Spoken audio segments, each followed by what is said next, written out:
నమస్కారం, welcome to I dream. ధర్మ మార్గం విత్ విజిత కార్యక్రమానికి స్వాగతం.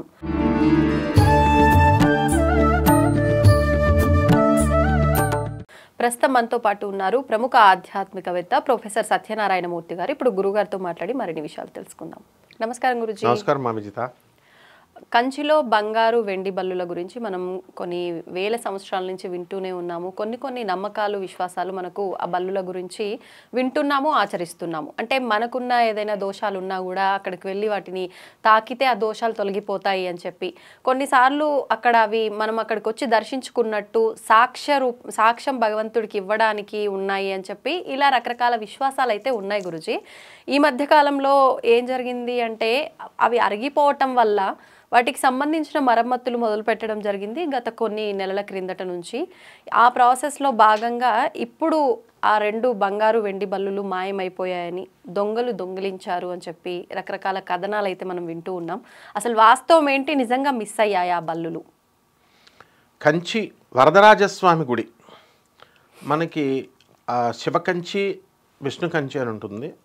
ఇది వరదరాజస్వామి కాబట్టి విష్ణు కంచి అంటాం దీన్ని. ఈ విష్ణు కంచిలో మనకి సనాతనంగా కృతయుగం నుంచి ఉందన్నమాట ఆ నమ్మకం. ఏమిటది? వెండి బల్లి, బంగారు బల్లి, సూర్యుడు, చంద్రుడు. ఎవరైతే వరదరాజస్వాముల వారిని దర్శించుకుంటామో ఆ సూర్య చంద్రులిద్దరూ కూడా సాక్ష్యం చెప్తారు. వరదరాజస్వామి గుడికి కలియుగంలో ఫలానా దినాన్ని ఫలానా టైంలో వచ్చారు అని చెప్పేసి సర్వసాక్షి కదా సూర్యుడు, ప్రత్యక్ష సాక్షి, ప్రత్యక్ష దైవం సాక్ష్యం చెప్తాడు విష్ణుమూర్తికి. అంటే విష్ణుమూర్తి బిగ్ బాస్. విష్ణుమూర్తి యొక్క నయనాలు ఒకడు చంద్రుడైతే ఒకడు సూర్యుడు అనమాట. అయితే ఈ బల్లులు కూడా మనము బల్లి దోషం అనే ఉంటుందన్నమాట. కొన్ని వస్తువుల్ని మనం ముట్టుకోకూడదు. అకారణంగా ఎప్పుడైనా కూడా అనుకోకుండా యాక్సిడెంటల్గా బల్లి శకునం అని ఉంటుంది. బల్లి మన బాడీ మీద పడింది అనుకోండి, అది దోషం. శిరస్సు మీద పడితే మృత్యు దోషం. అలాగే ఏ పార్ట్ల మీద పడతాయో ఆయా పార్ట్లు ప్రకారము శాస్త్రం చెప్పబడి ఉంది. ఈ నష్టాలు జరుగుతాయి, ఈ లాభాలు జరుగుతాయి అని బల్లికి భవిష్యత్ అంతా తెలుసు అనమాట. అంటే ఇదంతా వాస్తవం గురించి మూఢనమ్మకం అని కూడా, అంటే సైంటిఫిక్గా ఆలోచిస్తే బల్లి విషపూరితమైన జీవి కాబట్టి ఇబ్బందులు వస్తాయనే తప్ప ఇలాంటిది ఏమీ లేదు అని కూడా అంటారు కదా. చెబుతాను. ఇప్పుడు ఒక మూఢనమ్మకము వేరే వాళ్ళ ఫీలింగ్స్ని వేరే వాళ్ళకి ఇబ్బంది చేస్తే కలగజేస్తే దాన్ని మూఢనమ్మకం అనాలి. ఒక భర్త చనిపోయిన స్త్రీ ఉంది, ఆమె ఎదురు వస్తుంటే ఇదిగో విధవ ఎదురు వస్తుంది, మనం వెళ్ళకూడదు, ఎదురు రాకూడదు అని ఆమె ఎదురుకుండగా మనం వెనక్కి వచ్చేసి ఇంట్లోకి వస్తే ఆమె హర్ట్ అవుతుంది. అది మూఢనమ్మకం అంటాం. ఈ బల్లి మామూలుగా పడింది, ఇది బలి పడడం వల్ల ఎవరికేమీ ఇది లేదు, ఎవరిని హర్ట్ చేయట్లేదు. ఆ బల్లికి ఎందుకు అలాగా ఇవ్వండి అయ్యింది అంటే, బల్లి ఏమనుకుంటుందంటే ఒక వరం కోరుకుంది. బల్లి గోడ మీద ఉన్న బల్లి ఎలా ఉంటుంది, గోడ దీనికి కింద అతుక్కుంటుంది. ఇది నేను ఈ బిల్డింగ్ పడిపోకుండా ఆపేస్తున్నాను క్రింద వాళ్ళ మీద భక్తులకి. ఇక్కడ మనందరం కూర్చున్నాం, అయినా బల్లి పడిపోతే నేను ఆపేస్తున్నాను తెలుసా, కింద వీళ్ళు లేకపోతే వీళ్ళు చచ్చిపోతురు అని ప్రైడ్ ఫీల్ అవుద్ది, గర్వం ఫీల్ అవుద్ది. అందుకని ఆ గర్విష్ఠులతో అసలు గర్వానికి పరాకాష్ఠ ఎవరు? మన దుర్యోధన సార్వభౌముడు. ఆ దుర్యోధన సార్వభౌముడు అవతారం బల్లి అనమాట. చెడ్డవాళ్ళతో దోస్తానా చేయకూడదు. అసలు వాళ్ళ స్పర్శ కానీ, సాధూనాం దర్శనం పుణ్యం, స్పర్శనం పాపనాశనం, భాషణం కోటి తీర్థం, వందనం మోక్షదాయకం. మా గురువుగారు చాగంటి గారు, గరికపాటి గారు ఇలాంటి వాళ్ళ దర్శనాలు చేసుకుంటే మనకి పుణ్యాలు వస్తాయి. భాషణాలు చేస్తే కోటి తీర్థాల్లో స్నానం చేసిన ఫలితాలు వస్తాయి. దుర్యోధన సార్వభౌములు అలాంటి వాళ్ళతో చేస్తే పాపం మంచోడైన కర్ణుడు, మంచోడైన భీష్ముడు, మంచోడైన ద్రోణాచార్యుడు, కృపాచార్యుడు కట్టుకొని గంగలో కలిసిపోయారు. కాబట్టి ఇది రెప్టైల్ అంటాం. నువ్వు అన్నది కూడా ఒక కారణం. రెప్టైల్ అంటే పాకేటటువంటి, నేల మీద పాకేటటువంటివి. ఆ పాకేటటువంటి విషపూరితం కాబట్టి బల్లులు నువ్వు ఇంకా ఎక్కడో ఉన్నావమ్మా, హాస్టల్స్లో మా యూనివర్సిటీస్లో కాలేజెస్లో మా స్టూడెంట్స్ అందరికి వంట చేసేటప్పుడు బల్లులు కూడా సంవత్సరంలో 2 కేసులు వస్తాయి మాకు. మరి ఏం చేస్తాం చెప్పు, బల్లులు అందులో పడితే వీళ్ళు ఏం చేస్తారు, ఆ బల్లి తీసేసి పక్కన పడేసి స్టూడెంట్స్కి పడేస్తున్నారు. వామిటింగ్స్ జరుగుతాయి ఓ 10 మందికో 20 మందికో. ఆల్ రెసిడెన్షియల్ స్కూల్స్ గవర్నమెంట్లో నెగ్లిజెన్స్, ప్రైవేట్ వాటిల్లో కూడా అన్ని. సో చనిపోయేంత ఇది ఉండదు, కానీ ఈ యొక్క ప్రైడ్ అనేటటువంటిది వాటికి దూరంగా ఉండాలి, గర్విష్ఠులకు దూరంగా ఉండాలి అని చెప్పడం కోసమే బల్లి దోషము అన్నారు. అది మన శరీరాన్ని తాకగానే మనం ఏం చేస్తామంటే వెంటనే ఇమ్మీడియట్ స్నానం చేసేయాలి, తలంటి స్నానం చేసేసి మిరియాలు ఉప్పు, దీనికి విరుగుడు, ఆ భగవంతుడి దగ్గర పెట్టి, ఏ దేవుడైతే ఆ దేవుడి దగ్గర దీపారాధన చేసి మిరియాలని ఉప్పుని అక్కడ నైవేద్యంగా పెట్టాలి. పెడితే బలి దోషం పోతుంది. అది తీసుకొచ్చి మళ్ళీ ఎక్కడ పెట్టాలా, ఈ యొక్క బలిపీఠం ఉంటుంది కదా, దేవాలయాల్లో బలిపీఠాల దగ్గర కూడా మిరియాలు ఉప్పు వేస్తారు. అంటే ఆ విషాన్ని హరించే శక్తి ఆ ఉప్పుకుంటుంది, అలాగే ఆ మిరియాలకు ఉంటుంది. కాబట్టి అది దేవుడికి మనం పెడతాం. అట్లాగే ఈ యొక్క బల్లి ఎవరికైతే ముట్టుకుంటుందో బల్లి, వాళ్ళని కనుక మనము దోషం వస్తుంది. కాబట్టి ఏమండి మీరు కంచెళ్ళారా అండి అని అడిగేవారు. కంచెల్లి బంగారు బల్లిని వెండి బల్లిని ముట్టుకున్నట్లయితే ఎవరైతే బల్లి పడినటువంటి వాళ్ళు ఉన్నారో వాళ్ళు మన దగ్గరకు వచ్చి మనల్ని కనుక ఈ కంచి వెళ్ళినటువంటి వాళ్ళను కనుక ముట్టుకున్నట్లయితే, బంగారు బల్లిని వెండి బల్లిని ముట్టుకున్నటువంటి వాళ్ళని కనుక ముట్టుకుంటే వాళ్ళకి ఆ దోషం పోతుంది అని పురాణాల్లో ఉంది కథ. కాబట్టి మనం అది పురాణాల్లో ఉన్నటువంటి దాన్ని మూఢనమ్మకం కాదు, అది ఋషులు ఎంతో విశేష జ్ఞానంతో చూసి పెట్టారు. కాబట్టి అటువంటి ఆ యొక్క బంగారు బల్లి వెండి బల్లిని ముట్టుకోగా అరుగుతాయి. వెండి బల్లులోనూ ఈ బంగారు బల్లు అరిగిపోవడం ఏంటమ్మా, 12 జ్యోతిర్లింగంలో కాశీ విశ్వనాథుడు అరిగిపోయాడు, శ్రీశైలంలో మల్లికార్జునుడు అరిగిపోయాడు. ముట్టుకుని స్పర్శ దర్శనం టికెట్ పెట్టేస్తే అయిపోద్దా, కలెక్షన్ వస్తుంది గుడికి. మరి ఎవరు తీసుకొస్తారు ఇప్పుడు అరిగిపోయిన శివుడిని ఎలా లేపాలి, పైకి మనం లేపలేదు, అరగొట్టేస్తున్నాం ముట్టుకొని. భయపడిపోయింది దేవస్థానం, ఇదేమిట్రా బాబు స్పర్శ ముట్టుకుంటే అరిగిపోతుందని. అందువల్లనే రాళ్ళు అరిగిపోతాయి. కాబట్టి నీళ్లు పొయ్యిగా షేప్ మారిపోతుంది. అందువలన మనకి ఈ బల్లులు అరిగిపోవడము. అయితే దీన్ని మరమ్మతు చేస్తున్నారు. మరమ్మతు చేస్తున్నప్పుడు మరి దొంగలు ఉంటారు కదమ్మా, తీసేశారు. అక్కడ రక్షణ చాలా పటిష్టంగా ఉంటుంది.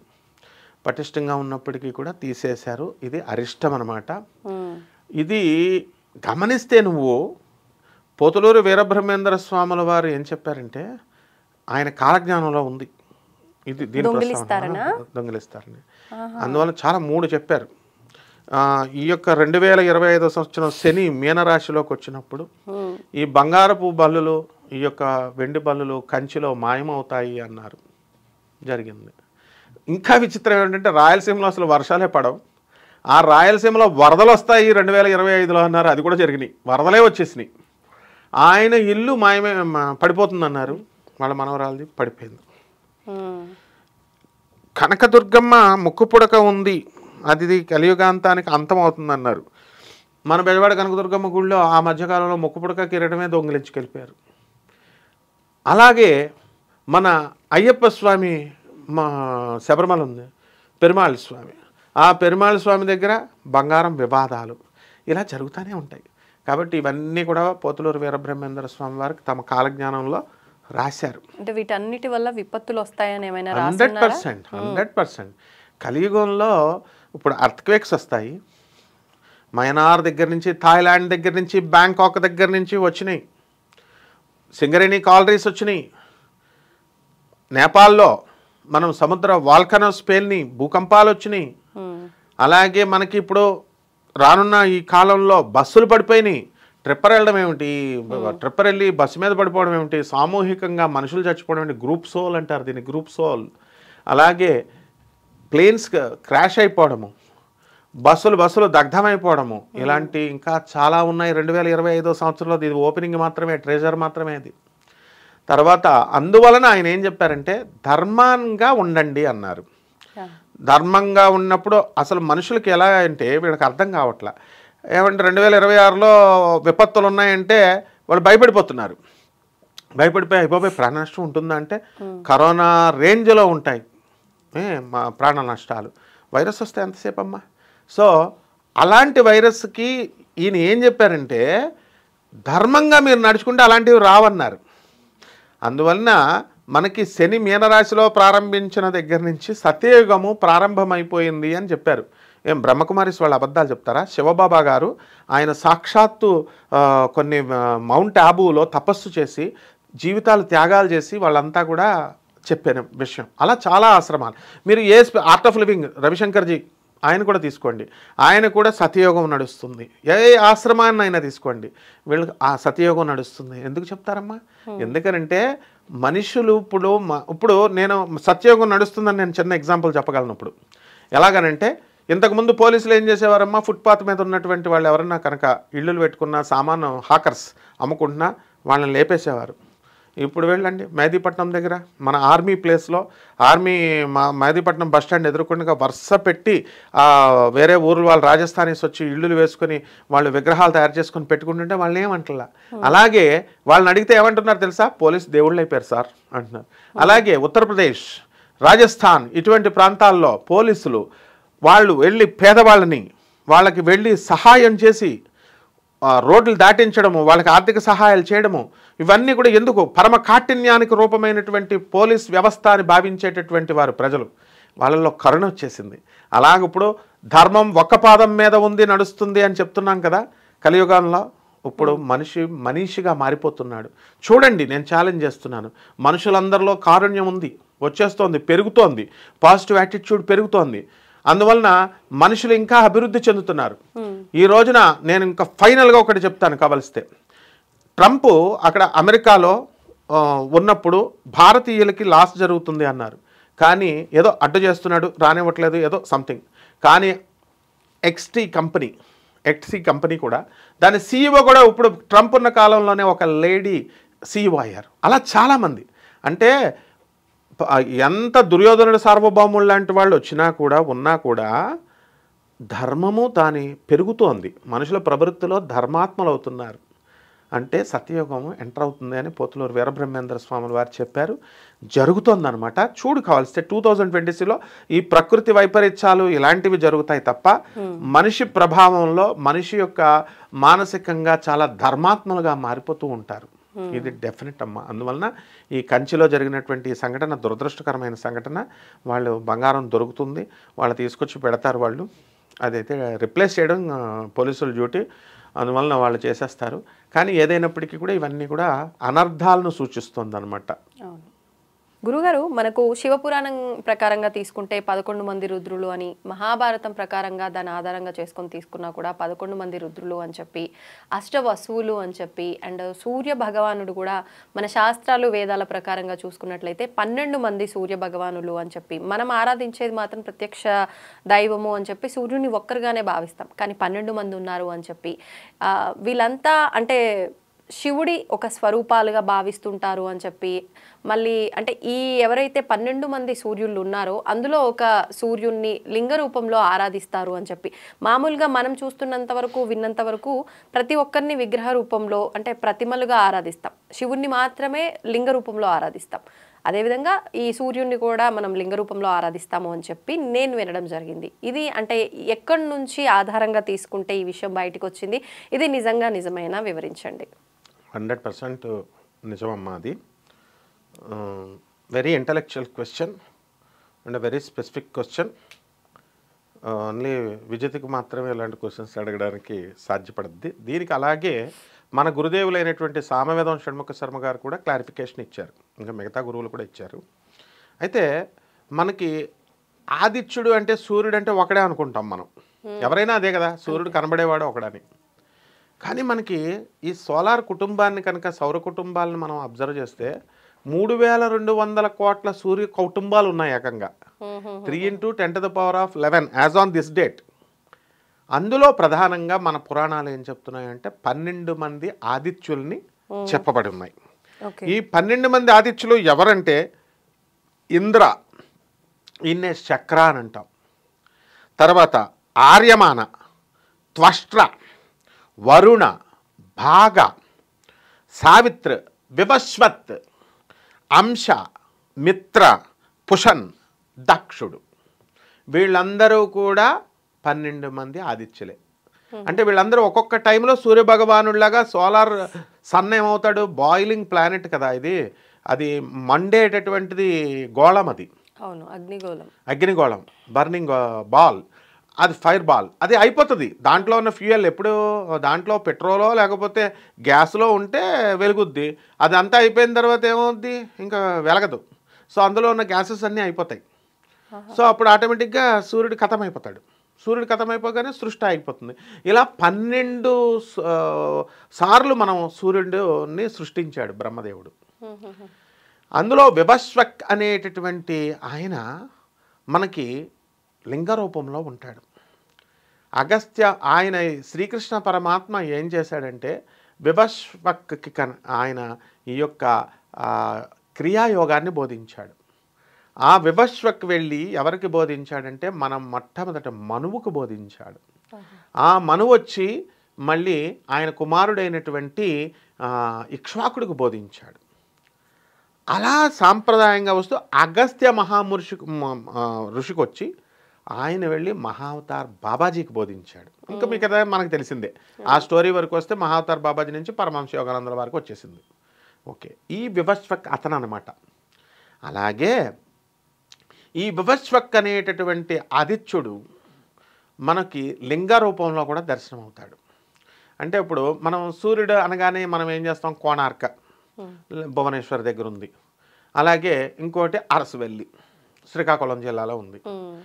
వీళ్ళు ఎలా చేస్తాడు, గుర్రాల మీద వెళ్తూ ఉంటాడు ఆదిత్యుడు. సప్తాశ్వరథమారూఢం, 7 రథాల మీద వెళ్తాడు.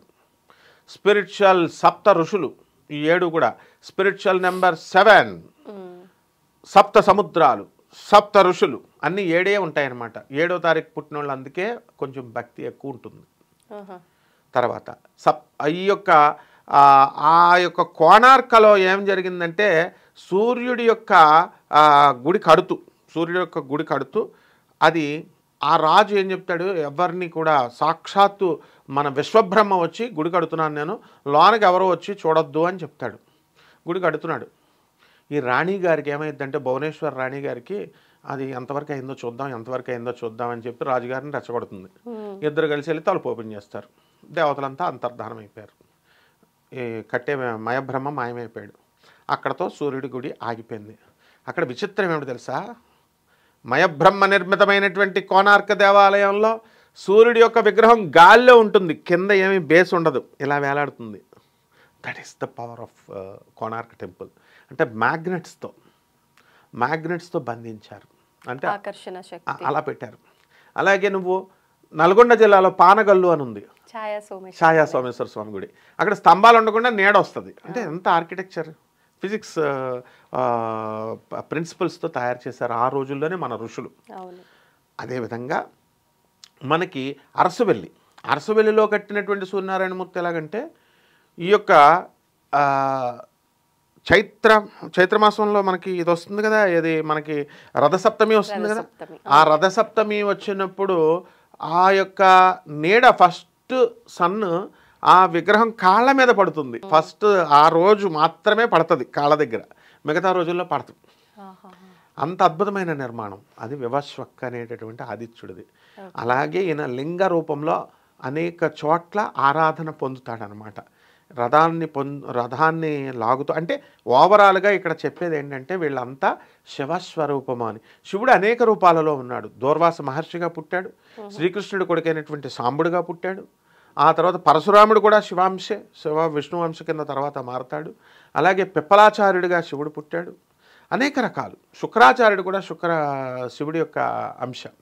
ఆ విధంగా ఇది అందుకుంటారు. నెక్స్ట్ మనకి అష్టవసువుల గురించి వెత్తావు నువ్వు, అది అద్భుతం. వీళ్ళంతా ఏం చేస్తారంటే ప్రకృతి నియామకులు. అష్టవసువులు ఎవరంటే మొట్టమొదట ఇంద్రుడి యొక్క అటెండెన్స్ వాళ్ళు, ఆ తర్వాత సాక్షాత్తు మహావిష్ణువుకి అటెండెన్స్. వీళ్ళందరూ ఏం చేస్తారంటే they embody fundamental elements of the సృష్టి యూనివర్స్. అంటే బేసిక్ పంచభూతాలు ఏవైతే ఉన్నాయో అవన్నీ కూడా ధరించి నేచర్ని, కాస్మిక్ ఫినామినా, ఈ సృష్టి నియమాన్ని కాపాడుతారు వాళ్ళు.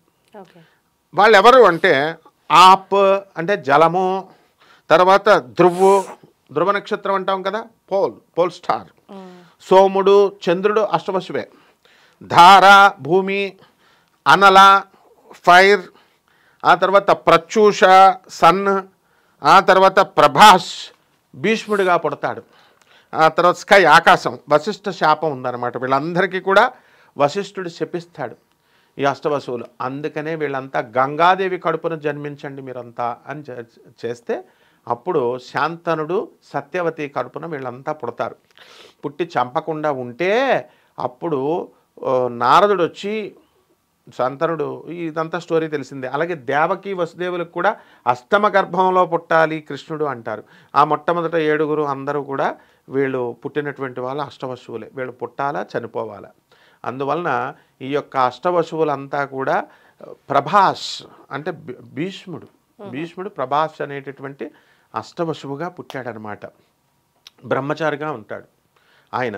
అలా దానికి తగ్గట్టుగానే మన హీరో ప్రభాస్ కూడా పెళ్లి చేసుకోవట్లేదు అని మరి చేసుకుంటే రూల్ని బ్రేక్ చేసినట్టు. ఆయన కూడా అష్టవశువే. ఎందుకంటే కంపల్సరీ ఆయనకి బ్రహ్మాండంగా మనకి మంచి కీర్తి ప్రతిష్టలు వస్తున్నాయి. భీష్ముడు ఆయన. అలాగే శివపురాణం ప్రకారం మనకి 11 మంది ఏకాదశ రుద్రాభిషేకం అంటాం.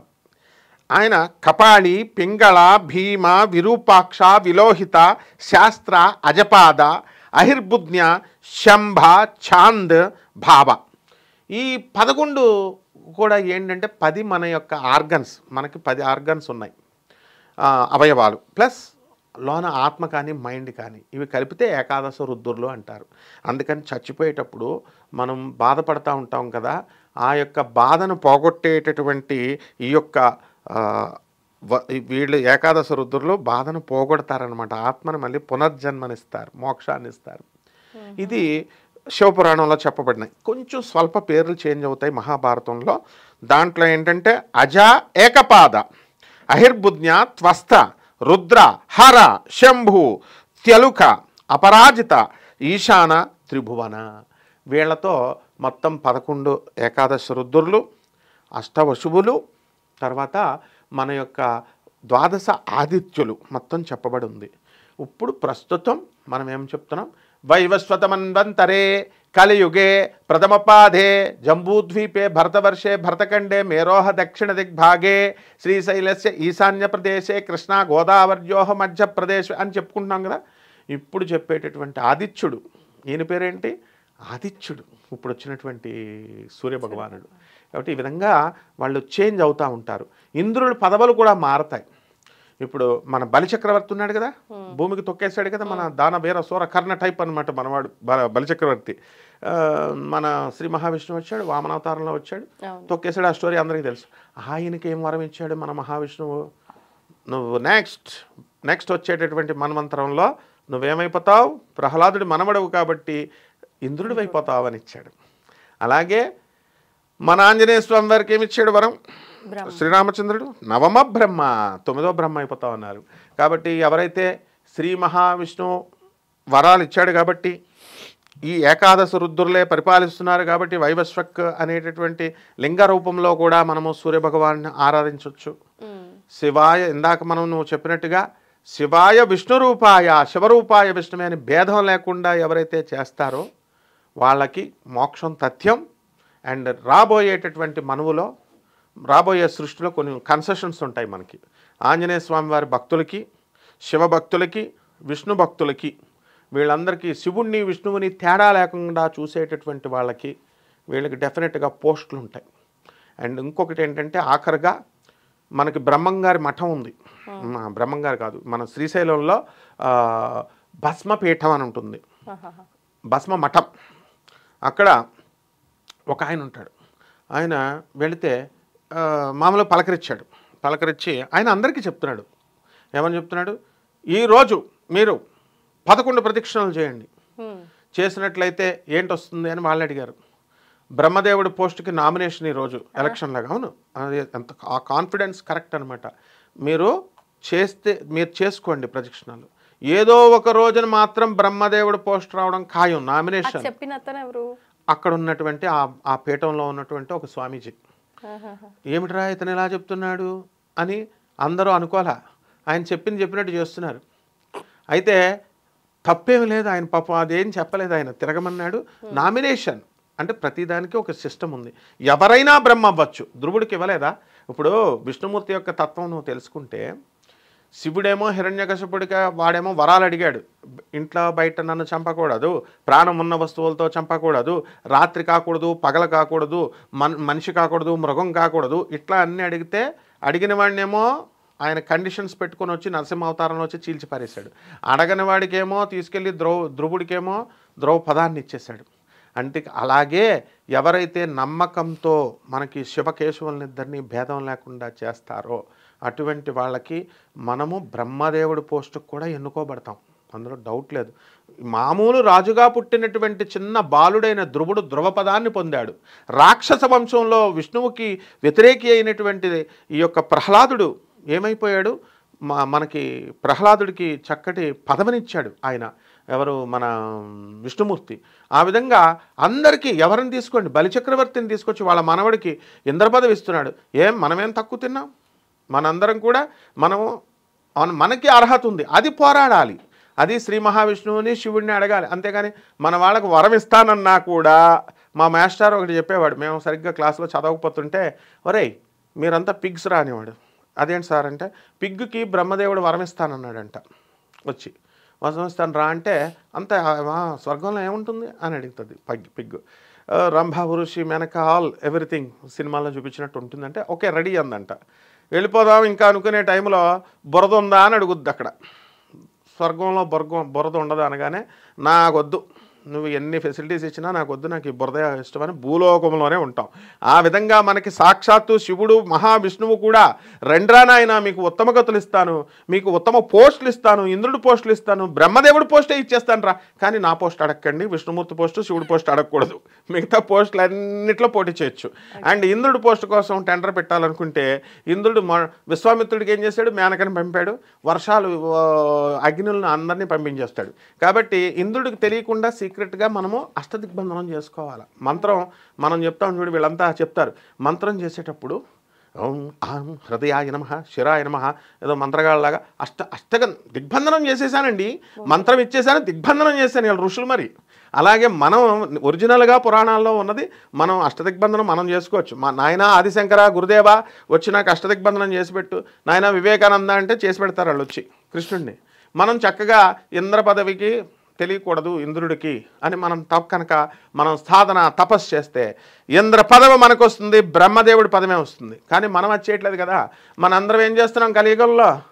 నిద్ర, భయము, ఆహారము, మైథునము, ఈటింగ్ అండ్ మేటింగ్, కలియుగము ఇది చాలు నాకు, కలిపురుషుడి కబ్జాలోనే ఉంటాను, నేను దుర్యోధనుడితోనే స్నేహం చేస్తాను. అప్పుడు మన పూర్వీకులేగా కర్ణుడు వీళ్ళంతా కూడా అడిగాడు కృష్ణుడు, కర్ణ వచ్చేయి నాయన ధర్మం వైపు, నా వైపు వచ్చాయి, పాండవుల వైపు, భీష్మ వచ్చేయమ్మా, కర్ణ ఆయన పేరేంటి ద్రోణాచార్యుడు, నిద్రపోతున్నాడు ద్రోణాచార్యుడు, కృపాచార్యుడిని వీళ్ళందరినీ పిలిచి వచ్చేయండి రా నాయన అంటే మేము రాము అన్నాం. అలాగే మనం కూడా సాక్షాత్తు అసలు కృష్ణుడు అంటే ఎవరమ్మా?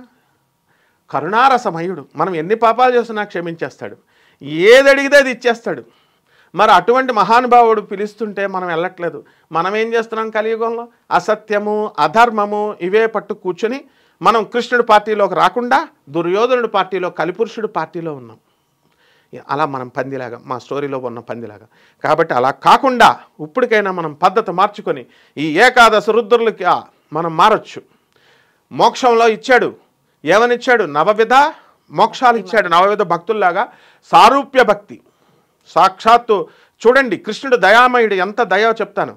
పాండరీక రాజు, పౌండరీక వసుదేవుడు, ఆయన సాక్షాత్తు కృష్ణుడిలాగే వేషం వేసేసుకొని శ్రీకృష్ణుడు శంఖం చక్రం ధరిస్తున్నాడు కదా, గదా నేను కూడా చేస్తానని ఇనుము వెల్డింగ్ షాప్ ఉంటుంది కదా, వెల్డింగ్ షాప్లో ఇంత పెద్ద చక్రం, సుదర్శన చక్రాన్ని తయారు చేయించి ఇక్కడ పెట్టుకుంటాడు, పెద్ద చక్రాన్ని.